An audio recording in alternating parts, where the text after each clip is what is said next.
I remember that day as if it were carved into my memory in the harshest way possible. I was driving with Celeste, my wife, on what was meant to be a simple road trip after visiting her sister. The road was long and empty, and the late morning sun cast long shadows over the asphalt. Yet, something felt off from the start. Celeste had been smirking all morning, a smile that was too coy and secretive. It was as if she were hiding a truth from me, a truth that would shatter everything I believed about our life together. I tried to brush away that uneasy feeling, telling myself that maybe she was just playful. But deep down, I sensed trouble brewing. We pulled into a rundown gas station far off the highway, a place that seemed forgotten by time. The station was nearly abandoned. The pumps stood rusted and silent, and the small building's flickering neon sign did little to brighten the faded concrete. As soon as we parked, Celeste turned to me with that same unsettling smile and said in a voice so sweet it bordered on insincere, "Go grab me a coffee, babe." Her tone was light, almost teasing, and I felt a chill crawl up my spine. I shrugged off the growing anxiety and stepped inside to fetch the coffee, unaware that I was about to cross the threshold into a nightmare. Inside the gas station, the air felt heavy and stale. Every step I took echoed in the emptiness, a constant reminder that I was alone. I filled a paper cup with coffee, the hot liquid barely cutting through the cold dread that was forming in my gut. I glanced at the worn-out clock on the wall and wondered how long I would be away from Celeste. When I finally pushed open the door to return, my heart pounded as I scanned the area for her familiar figure. But there was nothing, no trace of Celeste, no sign of our car, and even my personal belongings had vanished into thin air. My wallet, my bag, my phone, they were all gone. Then, as I stood frozen in disbelief, my phone buzzed. I fumbled to retrieve it and saw a text message that sent a wave of panic crashing over me. "Let's see how long it takes you to get home. Consider this a fun challenge." Face blowing a kiss. The message was taunting, laced with a cruelty that I had never expected from the woman I once loved. I tried to call her, desperate for an explanation, but every ring ended in an empty, echoing voicemail. In that gut-wrenching moment, a cold realization hit me. I wasn't going home, not to Celeste, not ever. I stood there in the barren lot, my fingers still trembling as I clutched the now-cold coffee cup. Every memory of our shared past, the laughter, the whispered secrets, the dreams we once built together, turned bitter in my mouth. I felt betrayed and abandoned, as if my entire life had been a cruel illusion. The gas station, with its peeling paint and forlorn silence, became a grim symbol of the void Celeste had left behind. I realized that this was no ordinary road trip mishap. I had been set up, deceived by the person I had trusted most, and now I was forced to confront a future filled with uncertainty and heartbreak.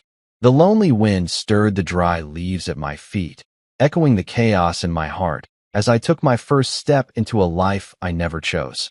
A life where every moment would remind me of that fateful abandonment and the betrayal that altered everything forever.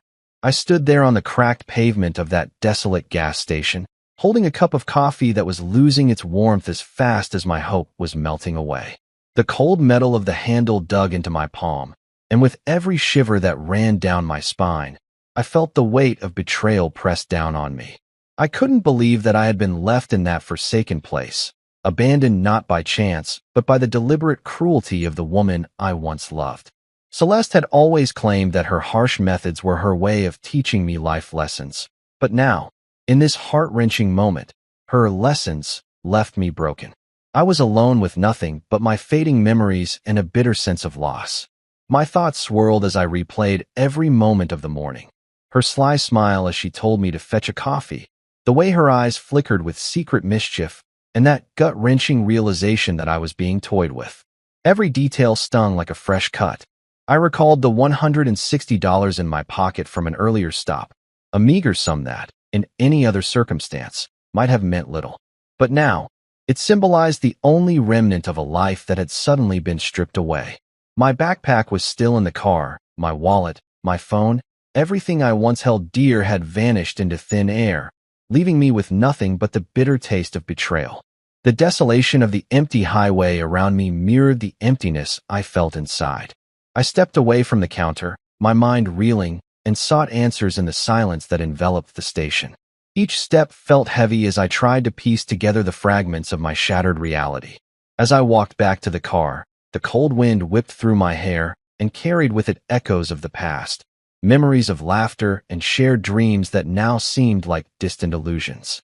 I wondered how life could turn so dark so quickly, how one moment I had been a man with a future, and the next, a stranded soul grappling with the remnants of a deceitful love. In that moment, something inside me snapped. I wasn't willing to let this betrayal define me, yet the anger was overwhelming. I clenched my fists, feeling a strange mix of sorrow and defiance welling up from deep within. The pain was not just for the loss of my belongings, but for the shattering of trust that I had once believed was unbreakable. I stood at the crossroads of heartbreak and resolve, knowing that from this point forward, nothing would ever be the same. Every footstep echoed with the promise of retribution, and every gust of wind whispered a secret of the past I wished to forget. With each slow, measured breath, I made a silent vow. I would not allow Celeste's betrayal to control my destiny. I decided then and there that I would face the uncertain road ahead with strength and determination, even if it meant leaving behind the fragments of a life I once knew. I stepped away from the station and onto the deserted road, my heart pounding in time with my uncertain steps. In that moment of desolation, as I embraced both the pain and the promise of a future unbound by the chains of deceit, I felt the first stirrings of a new beginning, a beginning that, while steeped in sorrow, would forge a path toward a life defined not by betrayal, but by resilience and the hard-won lessons of a broken heart. Every mile I took became a silent testament to the fact that even in the darkest moments, the human spirit can find a way to fight back and rebuild from the ruins of a shattered past. I still remember the moment when despair turned into a reluctant hope, as if the universe itself was giving me a chance to start over. I dialed the number of the one person who had always cared for me, even when Celeste had pushed everyone away, my sister-in-law, Helen. It was strange how fate worked. Celeste had cut her off long ago, saying Helen was a bad influence, but I knew better. Helen answered on the second ring, her voice warm and steady, filled with concern and a quiet determination. "What happened?" she asked, and I could sense the worry in her tone even before I explained the chaos at the gas station. I told her everything. How Celeste's smirk had hinted at hidden plans, how I had been sent to fetch coffee, and how I returned to find that she, our car, and all my belongings had vanished without a trace. The silence on the other end of the line was heavy, and for a moment, I wondered if I was mistaken, if this was some cruel joke. But then Helen said, "I'll help you, don't worry." In that single phrase lay a lifeline, a promise of support I had not expected but desperately needed. Within minutes, she arranged for a bus ticket and even called a local taxi to pick me up. Her swift actions made me realize that even though Celeste had abandoned me, I was not entirely alone in this battle. The feeling was bittersweet. The warmth of Helen's care contrasted sharply with the cold emptiness left by Celeste's betrayal.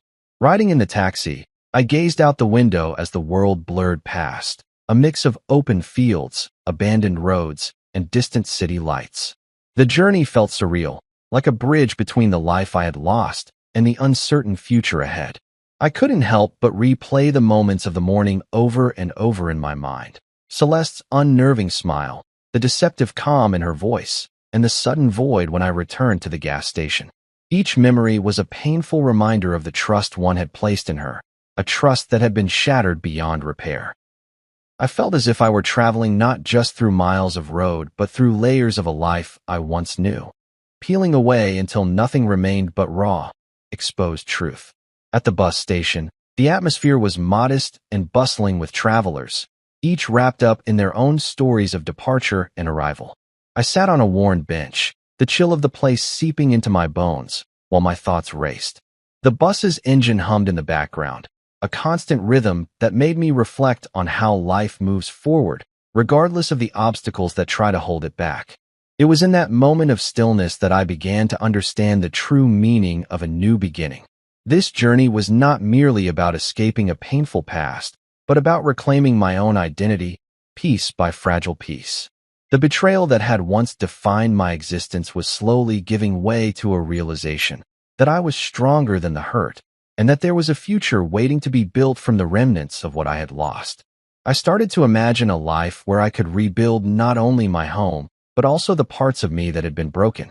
I thought of a small workshop where I could restore old houses, of a modest life filled with honest work and simple pleasures. The idea of creating something meaningful from the debris of my past filled me with a cautious optimism.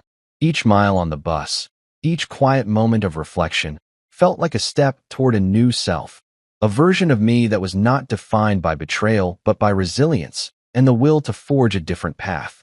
Helen's kindness had sparked a light in the dark, a reminder that sometimes the most unexpected help can lead to the most profound changes. I continued to reflect on the choices that had led me here. Every decision, every whispered promise, and every silent moment of doubt played together in my mind like a slow, mournful song. I recalled the early days of our marriage, when life seemed full of hope and every challenge was met with a united front. Those memories now felt distant and almost unreal, as if they belonged to a different person altogether. In this moment, separated by time and betrayal, I was forced to acknowledge the painful truth that sometimes the person you love can also be the one who destroys the life you once dreamed of. Yet even in that stark realization, there was a seed of strength, a small, stubborn spark that refused to be extinguished. I promised myself that no matter how deep the wounds, I would strive to heal them, to grow stronger from the pain and rebuild a life that was honest and true to who I was. With every heartbeat, I felt the layers of my past begin to peel away, revealing the raw potential of a future that was waiting just beyond the horizon. The journey ahead was daunting, and I knew that the road to recovery would be long and filled with unexpected twists. Yet, as I sat in that bus station, surrounded by strangers who carried their own stories of loss and hope, I felt an overwhelming sense of possibility. Every face in the crowd represented a chance to start fresh, to leave behind the painful echoes of yesterday, and to build a tomorrow defined by courage and determination. The very idea of starting over, of carving a new path from the fragments of my shattered past, was both terrifying and exhilarating. In that charged atmosphere, I began to see that the end of one story was merely the beginning of another, one that I had the power to write on my own terms. With a quiet resolve settling in my heart, I embraced the uncertainty of the future, understanding that every moment was a blank page waiting to be filled with the story of my resurgence. I looked forward with cautious optimism as the bus continued its steady route along the highway. Each bump and turn, every pause and distant rumble of the engine reminded me that I was leaving behind a world of betrayal and stepping into a realm of potential. I was determined to make every mile count, to honor the past by building a future that was undeniably my own. Every second of that long ride whispered promises of renewal, of a life not shackled by the weight of lost trust, but elevated by the strength found in starting anew. Today, in that crowded bus station and on that endless road, I embraced my new beginning with all the hope, fear, and determination that I could muster. I was in the middle of an important business meeting when a sudden, incessant buzzing shattered the sterile silence of the boardroom. My phone, which had been stowed away in my suit pocket, erupted with notifications, one after another. I glanced at the screen, and my heart sank. There were 39 missed calls. The numbers were unfamiliar, most of them shrouded in mystery, yet 3 of them were from Helen. I knew that voice all too well, panicked, urgent, and laced with emotion. I excused myself from the meeting, leaving behind the cluttered table and the half-finished sentences of my colleagues, and stepped into the cool corridor. With shaking fingers, I pressed play on the first voicemail. Helen's voice, trembling with anxiety, filled my ears as she said, "Call me. It's Celeste. She found you." That single message struck me like a thunderbolt. 2 decades of careful planning, of building a life away from that toxic past, seemed to vanish in an instant. I felt as though my carefully constructed world was collapsing around me. I continued to listen, my pulse racing, as another message from Celeste followed. Her tone was demanding and fragile at the same time. "You can't ignore me forever. We need to talk." And then came a third message, a flood of sobbing and desperate pleas. "I know I hurt you, but you're my husband. I made one mistake. You owe me at least a conversation." The raw emotion in her voice made my stomach churn with revulsion and disbelief. I had spent so many years trying to escape the poisonous cycle she had created. Now, faced with these messages, I felt the old wounds reopening. I stood there, feeling trapped between memories of betrayal and a past I thought was buried for good. Every ring, every vibration on my phone, was a reminder that the life I had fought so hard to build was now under threat. I replayed each voicemail in my mind, trying to grasp the full weight of what was happening. Celeste's voice, once a source of warmth and comfort, now seemed to carry only malice and regret. It was as if she were reaching out from a dark abyss, demanding that I acknowledge her presence, that I somehow return to the life we once shared, even though I had long since abandoned that destructive chapter. In that moment of disillusionment, I realized that the past was not ready to let me go. The very phone that had become my lifeline to a new beginning now pulsed with the ghost of a relationship I had hoped was over.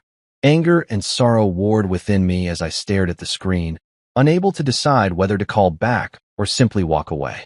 I thought of the countless nights I had spent planning a future free from Celeste's manipulations, of the long road I had traveled to reclaim my identity and self-worth. And now, in a cruel twist of fate, everything I had built was in jeopardy. I recalled the countless lessons I had learned about trust and betrayal, and the bitter realization that some scars never truly fade. As I stood there in the quiet corridor, the noise of the boardroom fading into a distant hum, I felt the gravity of my situation settle over me like a heavy shroud. The messages were not just calls for attention.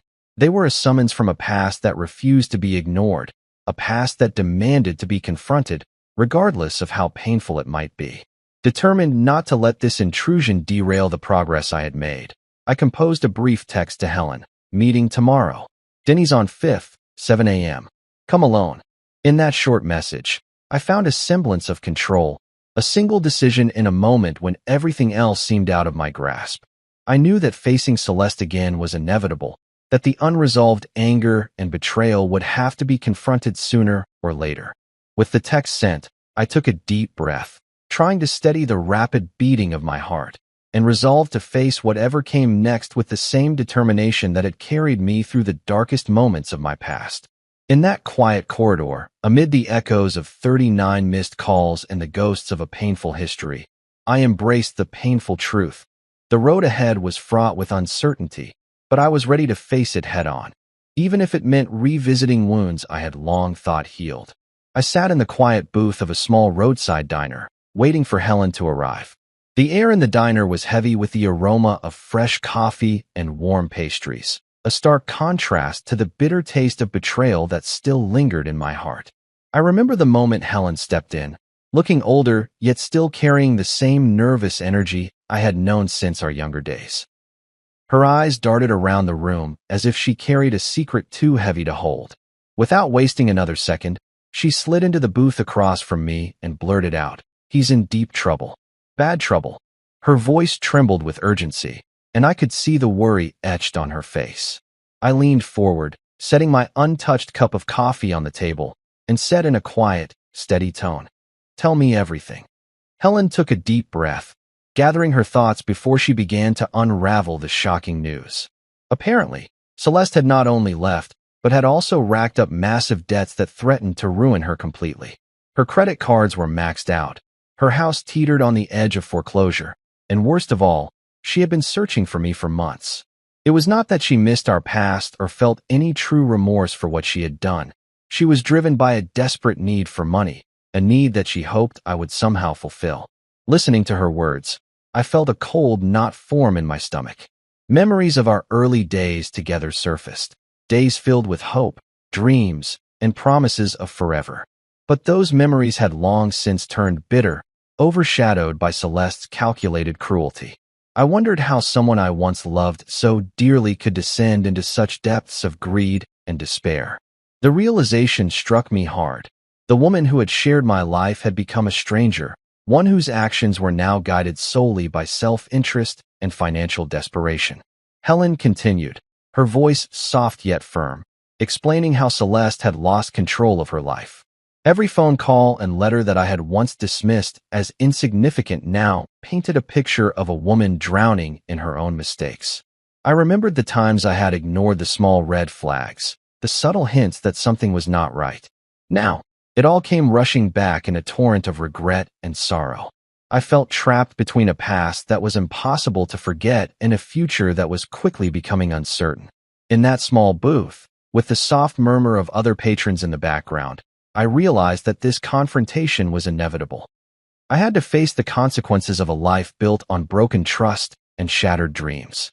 I sipped my coffee slowly, each sip grounding me in the reality that I could no longer run from the past. The diner, with its worn-out decor and the comforting clink of cutlery, became a silent witness to my inner turmoil. I had no desire to see Celeste again, yet the ties of our shared history were too strong to sever completely. As Helen finished her account, I could feel the weight of her words pressing down on me. I knew that the showdown with Celeste was not a matter of if, but when. In that moment, sitting alone in that modest booth, I made a decision. I would no longer let her control my life from the shadows. I would confront this mess head-on, no matter how painful it might be. The thought of facing Celeste filled me with a mix of dread and determination. A determination to reclaim the parts of me that had been lost in the chaos of our past. I glanced around the diner, at the ordinary faces and everyday conversations, and realized that life continued despite the upheaval. It was a small comfort, knowing that the world moved on even as my own life was in turmoil. Today, in that unassuming booth at a roadside diner, I vowed to stand up for myself and to finally draw a line under the years of deceit. The showdown was coming, and I would meet it not as a broken man, but as someone who had learned the hard lessons of betrayal and was ready to build a future free from the chains of the past. The hours in that diner seemed to stretch endlessly, each minute filled with silent reflections and a growing resolve. I thought about all the sacrifices I had made, the dreams that had been shattered, and the future that was now uncertain. Every word Helen spoke echoed in my mind, mingling with the quiet hum of the diner's old jukebox playing in the corner. The soft tunes brought back memories of simpler times, times when hope was not yet a distant memory and trust had not been so brutally broken. Now, with every beat of my heart, I felt a determination rising inside me. I was ready to face whatever came next, even if it meant reopening old wounds and stepping into a painful confrontation with the past. I sat back, my eyes fixed on the window as I watched the rain begin to fall softly outside. Each raindrop mirrored the tears I had shed in silence, the grief of a love lost and a life undone. Yet, in that quiet moment, I also saw the promise of renewal, a chance to rebuild my life brick by brick, free from the shadows of deception. I knew the path ahead would be fraught with difficulty, but I was prepared to walk it with a steady heart and a clear mind. The diner, the rain, and the quiet resolve inside me all marked the beginning of a new chapter, one where I would finally reclaim control and let go of the past that had once held me captive. The next morning, I sat at my office desk, reviewing some documents, when the unexpected happened. The glass doors of the conference room parted and there she was, Celeste, my former wife, accompanied by a man I barely recognized, his presence marking him as her new husband, Mark. I felt a chill, as if the room's temperature had dropped instantly. I had heard whispers about Celeste remarrying, but nothing prepared me for the shock of seeing her standing there, feigning tears and wearing a forced smile that did little to hide the desperation in her eyes.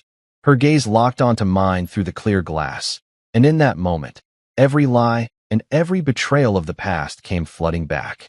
I remembered the lonely gas station abandonment, the cruel text messages, and the cold realization that my life had been shattered. Now, here she was, back in my life, expecting me to take on her burdens without a second thought. "Oh my God, look at you," she gasped in a tone that mixed surprise with something I couldn't quite place as remorse. "I knew you'd be successful." But her voice, which once carried promises of love and security, now sounded hollow and rehearsed. I remained seated, my face set in a mask of calm that barely concealed the storm raging inside. "Sit down," I said, my voice even but laced with a hint of cold finality. Mark shifted awkwardly beside her, his discomfort obvious as he avoided my gaze.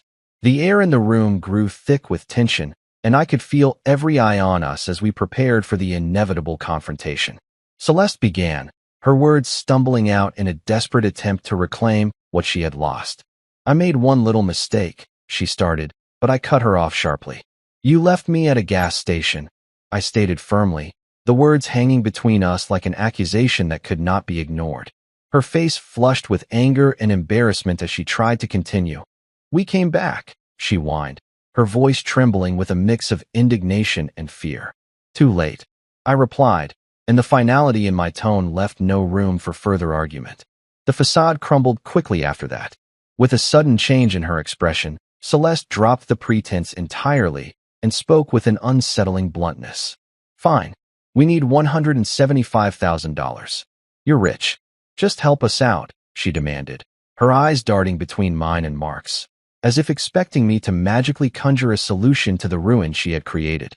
I leaned back slowly, reaching into the drawer of my desk to pull out a thick folder that contained all the evidence of my success, my achievements, and the hard-won life I'd built since she had abandoned me.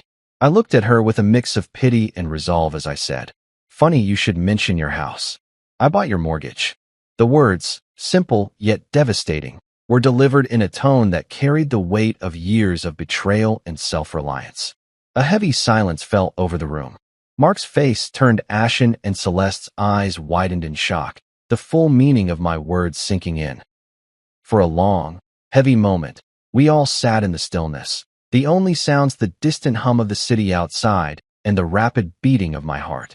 I remembered every detail of the betrayal, every scar left by Celeste's choices. I had spent years trying to build something authentic out of the ruins of our past, a life where I would never again allow someone to treat me as disposable. Her sudden return, with Mark as a silent accomplice in her desperate scheme, felt like a final attempt to drag me back into the vortex of her chaos.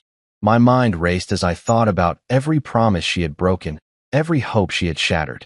I had learned that trust is a fragile thing, easily broken by lies and selfish desires. Now, faced with the tangible consequences of her actions, I realized that some wounds run too deep to ever truly heal. The documents in the folder were not just pieces of paper, but symbols of my hard work, resilience, and the stark contrast between the life I had rebuilt and the toxic past I had left behind. I could see the fear in Mark's eyes as he glanced between Celeste and me, a silent acknowledgement that he was caught in a situation beyond his control. Celeste's pleas turned to silent sobs as she realized that her desperate demands were met with an unyielding wall of truth. I felt a sense of liberation in that moment, as if every painful memory was being purged with the finality of my words. The confrontation was not merely an exchange of accusations. It was a declaration of independence, a severing of ties with a life that had long been mired in deceit. As the tension slowly ebbed, I knew that this was the turning point, the moment when I truly let go of the past. I glanced at the clock on the wall, its ticking a steady affirmation of time moving forward, indifferent to the human dramas unfolding beneath its gaze. Every second that passed was a step away from the pain and toward a future that I had carefully crafted, a future where my worth was defined by my own hands, not by the demands of a woman who had long ago abandoned loyalty for convenience. In that silent aftermath, as I gathered my papers and steeled myself for the journey ahead, I made a solemn promise to myself. I would never allow the past to dictate my future, and I would ensure that the lessons learned from this confrontation would serve as the foundation of a new chapter in my life, a chapter marked by clarity, strength, and an unwavering commitment to self-respect. I left the room that day with a sense of finality, knowing that while the scars of betrayal might never fully fade, they would serve as constant reminders of the resilience and determination that had brought me to this moment of liberation. I never imagined that the fallout from that fateful confrontation would leave such a deep scar on my soul.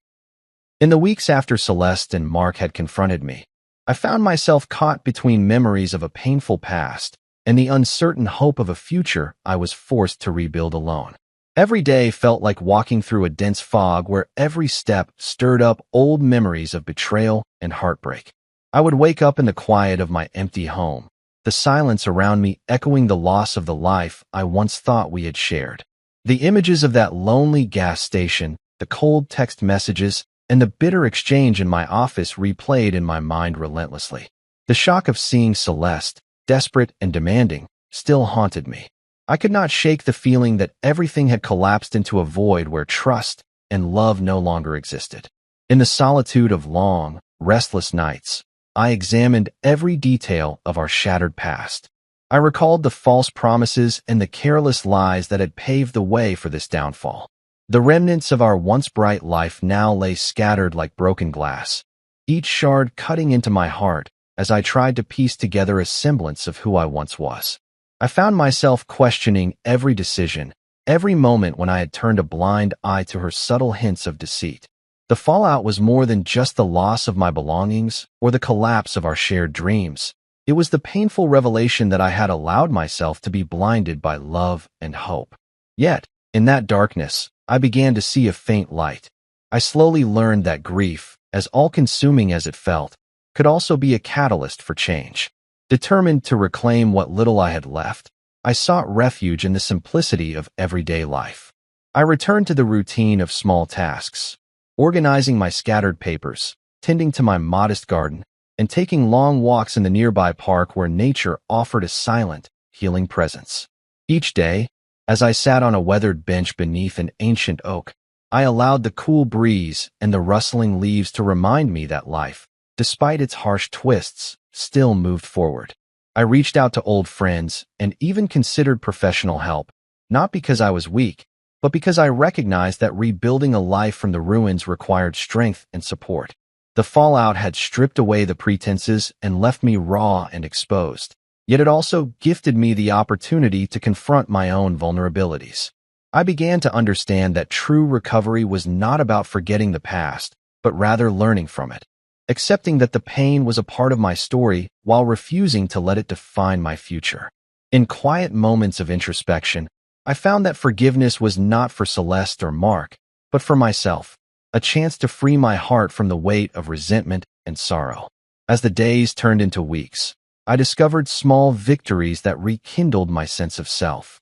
A smile from a stranger on the street, a kind word from a neighbor, and the simple act of watching the sunrise reminded me that life was still worth living. Every morning, as I watched the first light break through the darkness, I made a silent vow to move forward, no matter how slowly. I recognized that the fallout was a turning point, a painful ending that also held the seed of a new beginning. I began to rebuild my life piece by piece, carving out moments of joy amid the lingering ache of loss. Slowly, I learned to let go of the past and embrace the uncertain beauty of a future that I was now determined to shape with my own hands. I understood that the scars I bore were not just marks of betrayal, but also symbols of resilience and hard-won wisdom. With each passing day, the raw pain softened into a quiet determination. I realized that while the fallout had changed me forever, it had also prepared me to build something stronger, something that would honor my journey through despair and lead me to a place of healing. I stepped forward into the unknown with a heart that had learned to hope again, even as it carried the deep echoes of yesterday. I remember the day clearly, as if every moment was etched into my mind with searing intensity. It wasn't enough to simply take their house. I had to destroy the very symbol of all the lies and pain. I arranged for a demolition crew to come at first light, a decision that felt both inevitable and necessary. I had spent years building a new life from the ruins of our past, a life I had painstakingly assembled piece by piece. Standing outside the house that had once been Celeste's refuge from reality, I cradled a cup of coffee in my hand, its warmth a small comfort amid the chill of impending retribution. The house, a crumbling monument to the betrayal and neglect that had defined our past, seemed almost to tremble under the weight of its own history. In that moment, I realized that this was not merely about revenge. It was about delivering justice for the years I had suffered in silence, for every shattered hope and every lost dream. I watched as the demolition crew set to work, their heavy machinery rumbling like the beating of a furious heart. The sound of metal crashing against concrete filled the air, a relentless percussion that drowned out the echoes of my own thoughts. Each strike, Each burst of dust and debris felt like a cleansing force, a final severance of the toxic ties that had bound me to a painful past. Helen stood nearby, her eyes filled with a mixture of sorrow and quiet approval, as if witnessing the collapse of that house meant witnessing the fall of an old, destructive order. I could see in her gaze that she too recognized the symbolic significance of this act. For me, it was not an outburst of uncontrolled rage, but rather a measured, deliberate step toward reclaiming my future. Every broken brick, every splinter of wood, represented the shattering of a life I had once known, a life where I had been manipulated, used, and ultimately abandoned. The demolition wasn't performed in haste. I had meticulously planned every detail, ensuring that each moment of destruction would mark the end of an era defined by deceit and betrayal. As I stood there, the steady hiss of hydraulic presses and the thunder of collapsing walls combined to form a symphony of finality. I felt an odd mixture of relief and melancholy, a recognition that the destruction of the house was also the destruction of a chapter of my life I had been forced to close. I sipped my coffee slowly, the bitter liquid matching the taste of the past I was determined to leave behind. The crew worked methodically, their actions precise and unyielding, mirroring the resolve that had grown within me over the years. In that space between the sound of demolition and the silence that followed each collapse, I heard the echoes of every whispered promise and every lie that had been uttered under that roof. Now, as the structure began to crumble into irretrievable rubble, I felt a strange liberation. The house, a physical representation of the false love and broken trust one had once known, was finally being reduced to dust. I could see Celeste's face in every shattered fragment, a painful reminder of a woman who had promised everything and delivered nothing but heartache. And as I stood there, I realized that it wasn't merely the house that was burning down. It was the last vestige of a past that had kept me captive for far too long.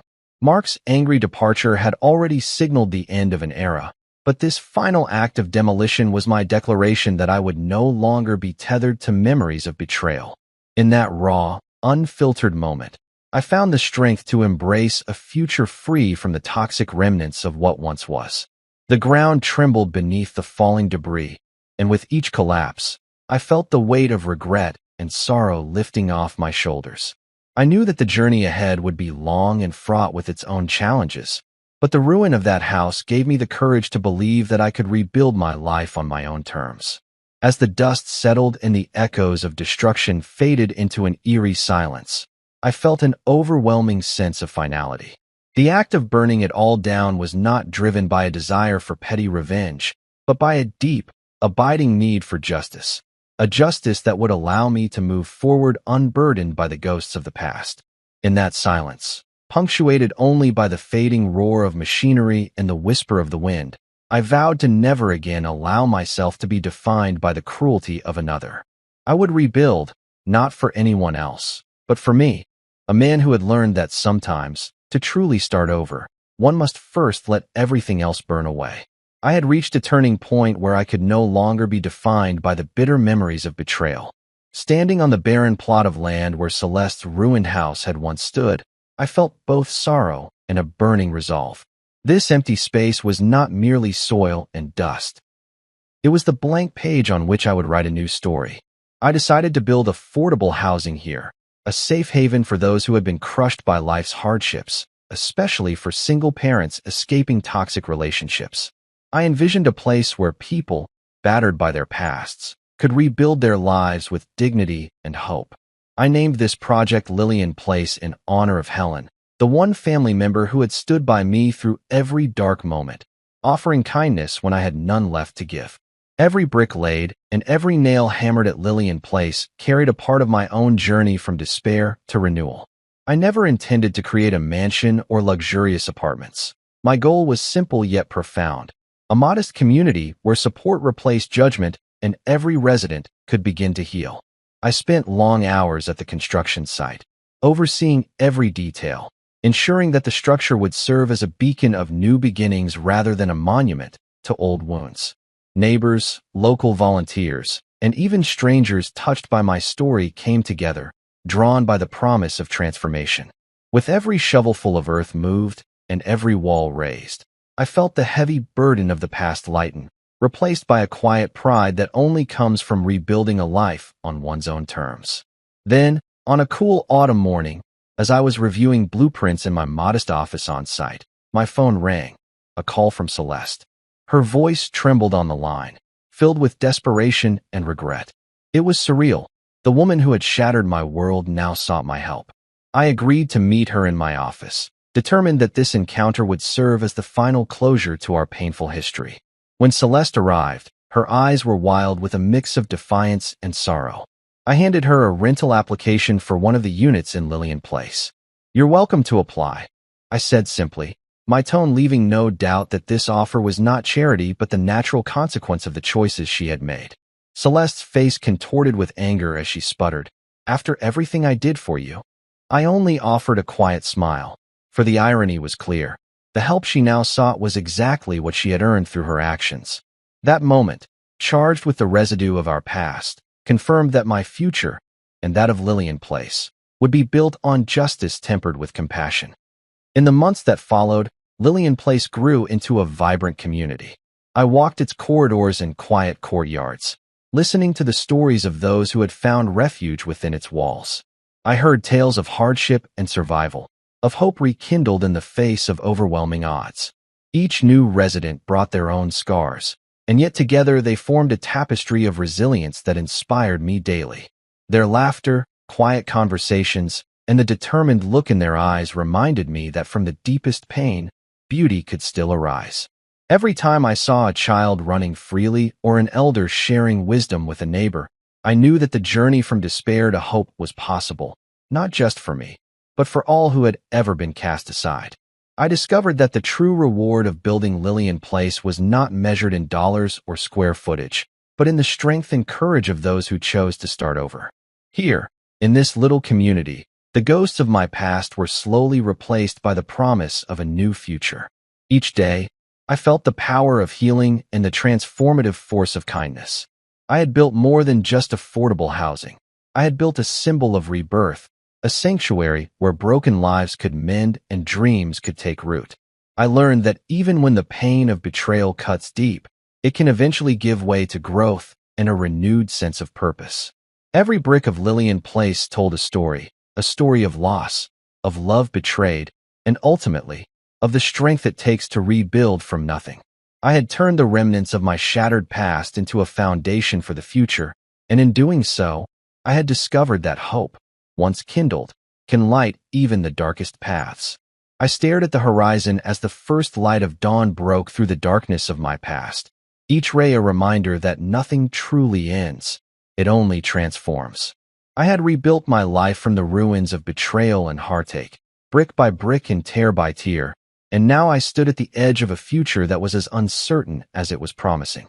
The lessons I learned through every moment of suffering, every act of defiance, and every small victory had forged in me an unyielding strength.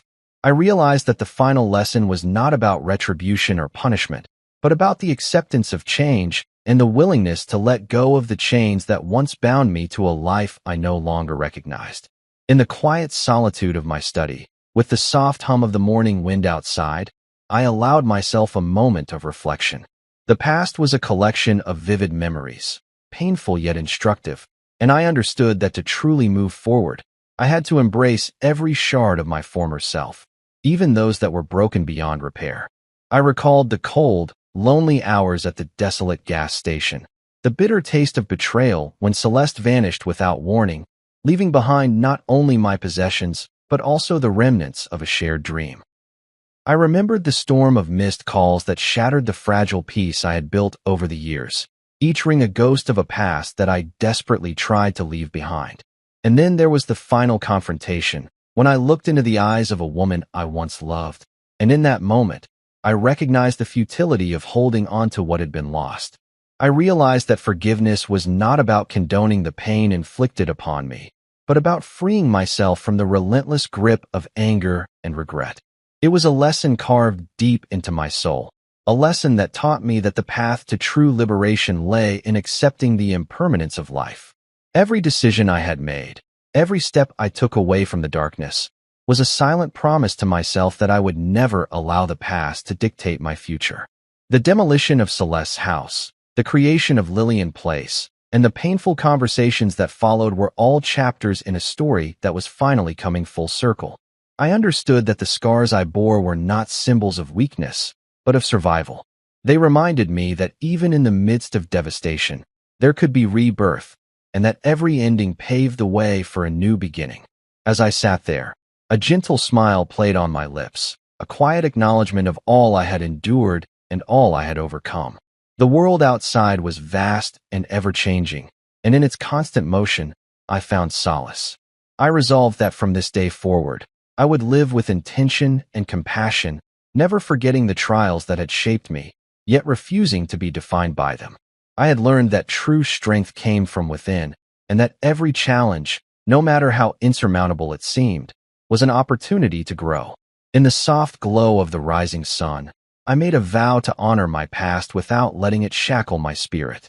I would embrace each new day with hope and determination, carrying with me the wisdom of my experiences and the promise of a future unburdened by regret. This was my final lesson, a quiet, enduring truth that no matter how harsh the journey, the human spirit has the power to rise, rebuild, and ultimately find peace.